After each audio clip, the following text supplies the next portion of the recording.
Hey guys, welcome to this video. Thank you so much for tuning in and sharing this now moment with myself and with one another. For those of you who haven't seen these videos before, welcome and welcome back. If you have, I just did a brief video on ascension symptoms. For some of you guys who are just like, I've already been there, done that, that'll be old news for you. I thought I'd already been there, done that too, and then I had some that came up. And it's just, so I felt guided to share some tools that you can use to kind of work through those because we are in a full moon energy cycle. And so the full moon, I feel from my perspective, from one perspective, that the ascension symptoms that many people are experiencing can really amp up.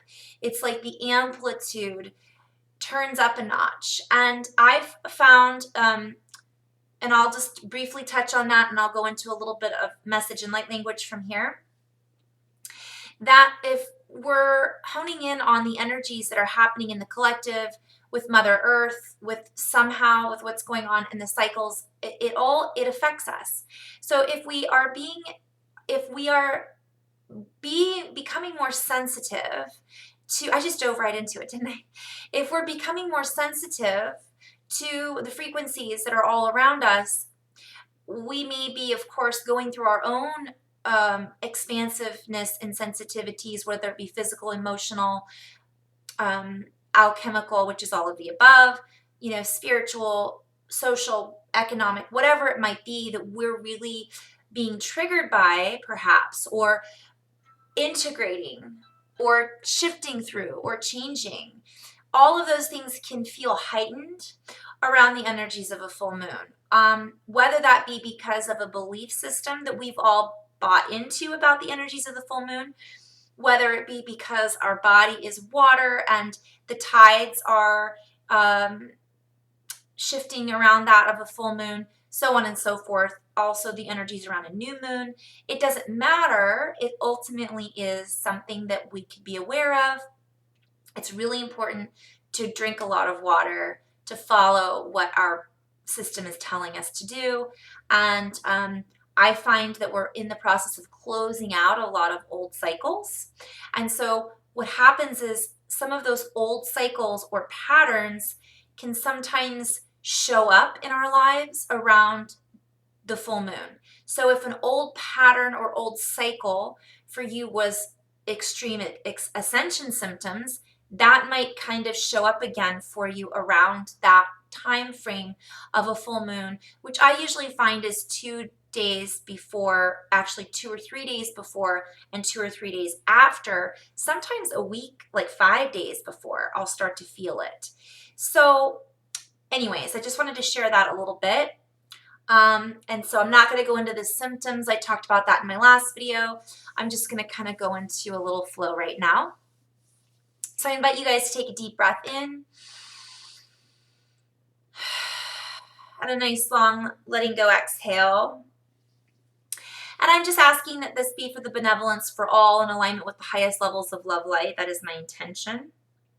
You may set that intention as well for whatever is most needed in this now moment for the highest and greatest good of all.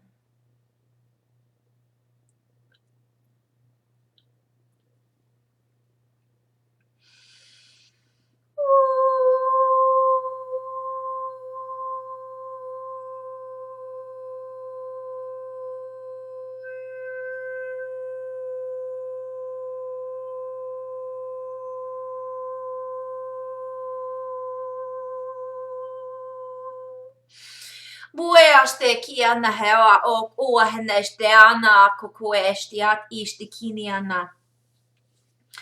Bueastik istiawokua wahenda eoha enestianda het inana. Dokuenastit istik iniana o kukueweana ya o kukueastikiniana.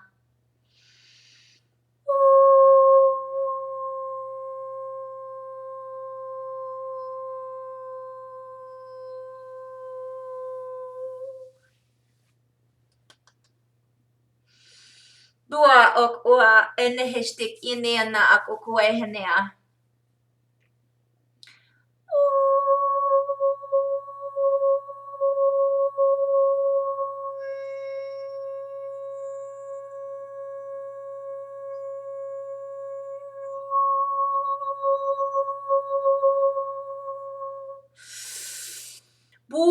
Stia kukue na e kia na o a e a kia waha no ana kukua. No e ana hak e di stiki na.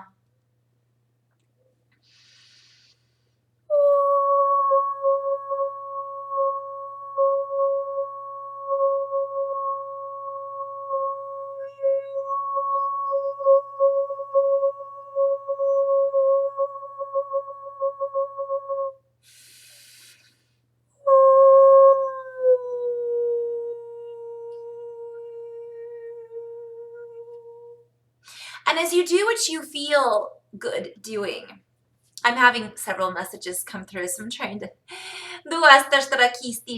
As you do what your heart guides you to do, as you guide yourself in these higher trajectories of incoming potentials, as you allow yourself to flow into the expansiveness of the new space that we are stepping into, that we are stepping through, that we are moving through together in this existence, in this expansiveness, you allow yourself to frequent into a different harmony, a different streamlined trajectory that sometimes does not feel streamlined because of the resistance that we are still experiencing, the resistance that we still find ourselves in, knowingly or unknowingly.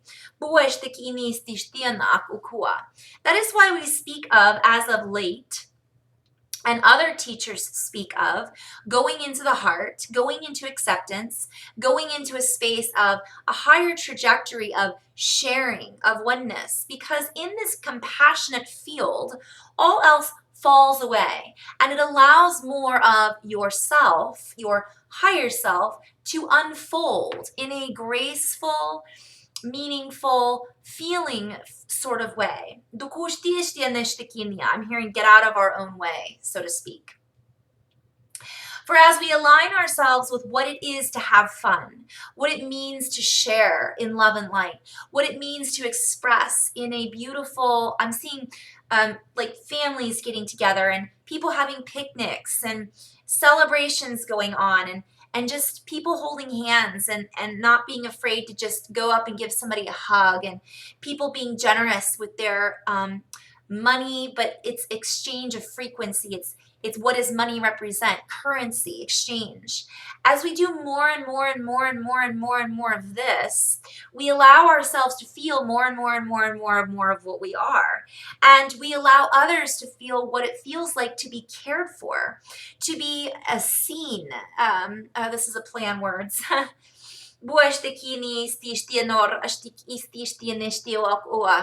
the great teachers are stepping forward in this reality, in this matrix, in this field together. For we are the great teachers embodied, and we are being invited to step forth, to step forward, to allow this spark of divinity to light the landscape on fire, so to speak.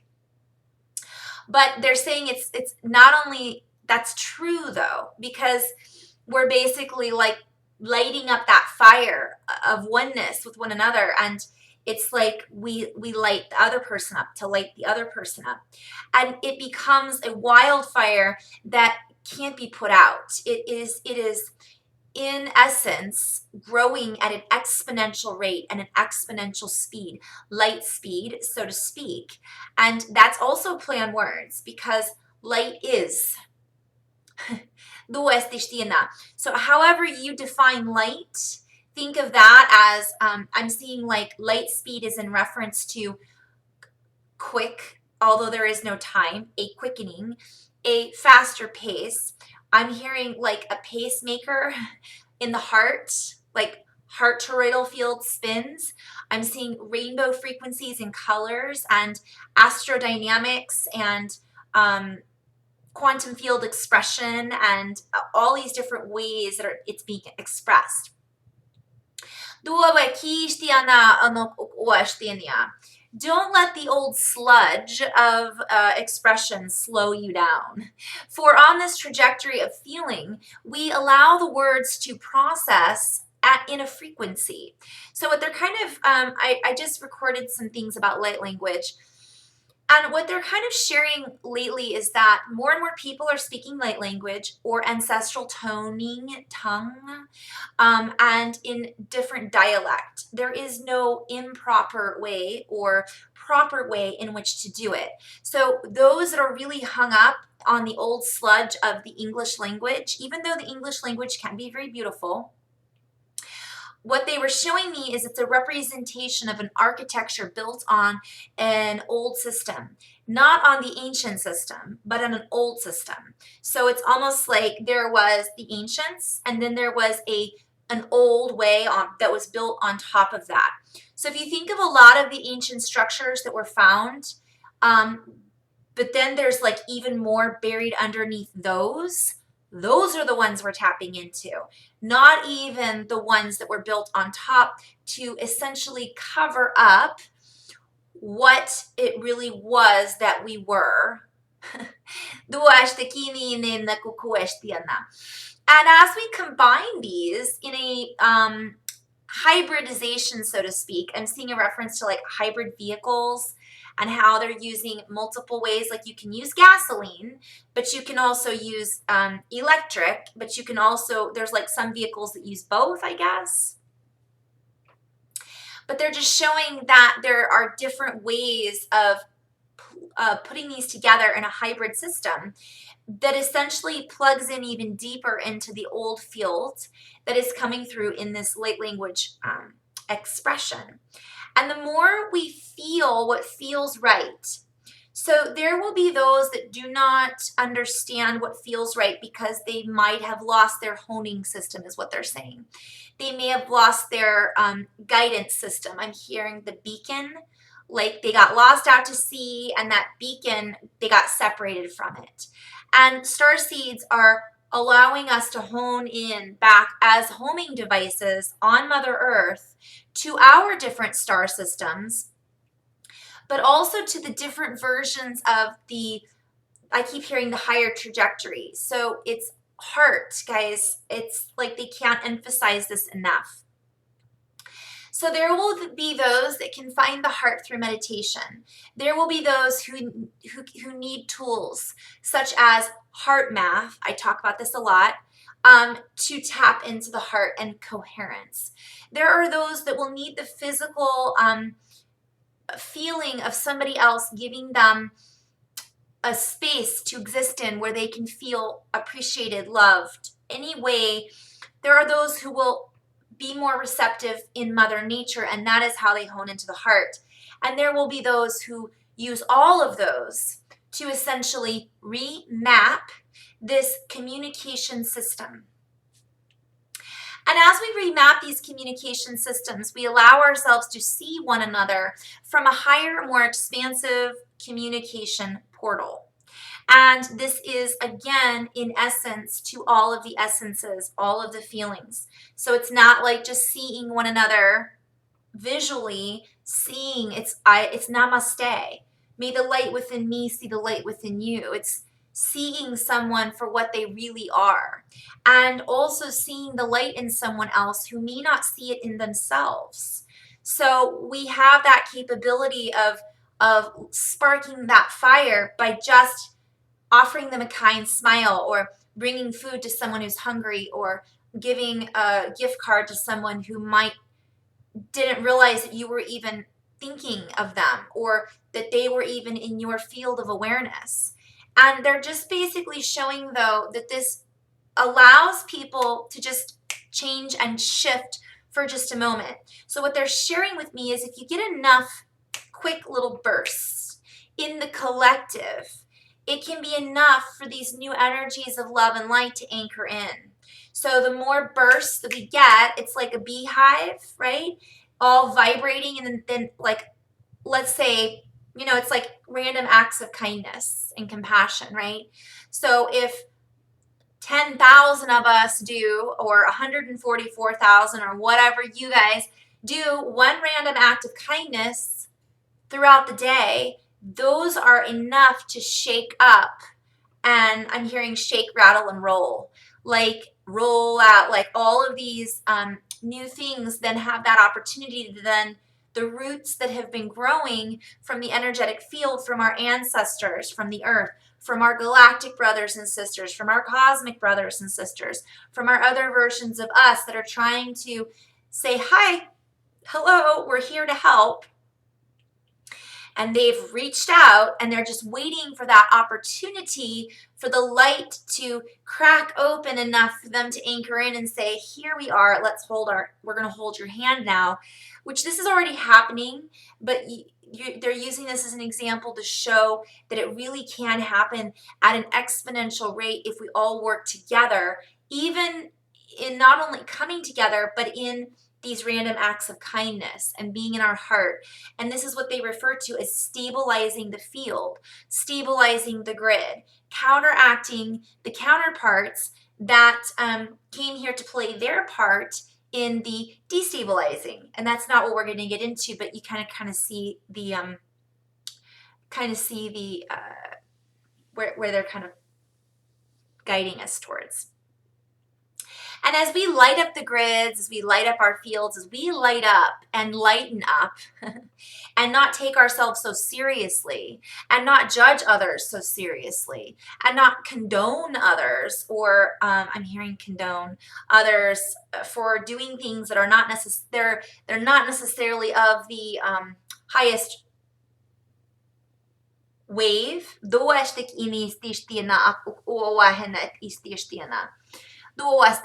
That's a play on words, guys, and I don't want to go back into that, but it's a big play on words. So essentially, what they're showing me is a cone also, like a funnel. So not only are we funneling through, right, these energies, so from one perspective, we're in a vortex and we go through these vortexes. We've got vortexes all around us, and we can create our own vortex, like what Abraham Hicks talks about. Our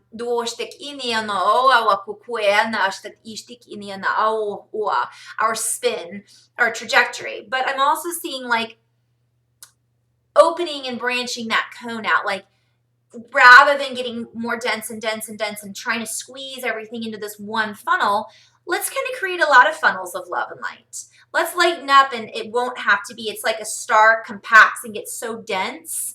We want to just expand out and not necessarily just get heavier and heavier, right? We've already been there, done that. It's kind of like a game we've already played. So now we're going back into the other cycle of, ooh, let's play the game of lighten up.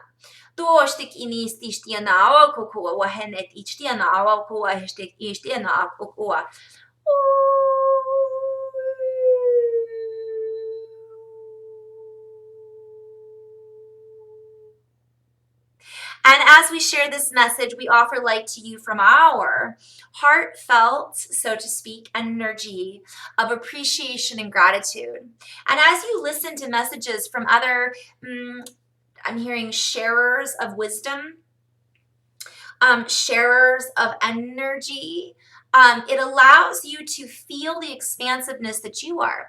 For we are offering a frequency for you to connect into, so to speak, that assists you in allowing yourself to feel what your frequency can have or is or has the potential of holding or may already be holding. Ultimately, it is a sharing of frequencies to allow this expansiveness to sink in, to settle in, so to speak. And then you take that and bring it with you throughout the rest of your day and offer it to others by holding your own frequency of love, light, appreciation, gratitude, acceptance, forgiveness, joy, and all of the words that collaborate with those energies of love. And gratitude is the highest expression, in essence, that we can offer. And that is what we offer now. Gratitude to those that are listening, those that are feeling, those that are allowing these frequencies to resonate in your field. And as we harmonize with you, and as we share these tones of love and light, we love you. We invite you to expand into your own frequencies, your own harmonics that are reaching out through the galactic, cosmic, earth fields. And I'm also hearing not only reaching out from those, but also reaching out from within you. So we end this transmission in love and light, and we end this in the infinite, infinite light of expression that we are. And so it is. There's so much more, but I'm going to end on this note. In love and light, guys. Namaste.